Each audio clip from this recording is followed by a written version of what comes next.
সিলেটের ভোলাগঞ্জ পর্যটন কেন্দ্রের সাদা পাথর লুটপাট ও চাঁদাবাজি মামলায় কোম্পানীগঞ্জ উপজেলা বিএনপির সভাপতি শাহাবুদ্দিনকে গ্রেপ্তারের পর কারাগারে পাঠিয়েছে আদালত।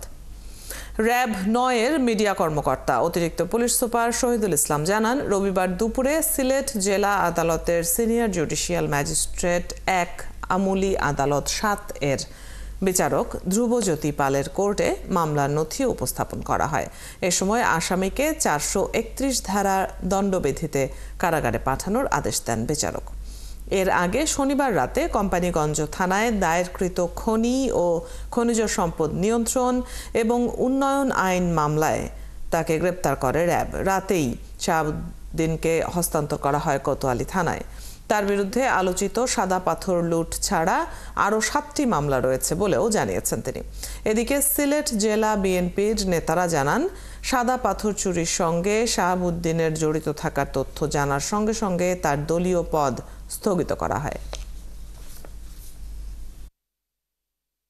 এই উক্ত আসামির বিরুদ্ধে আরও ৭টি মামলা রয়েছে।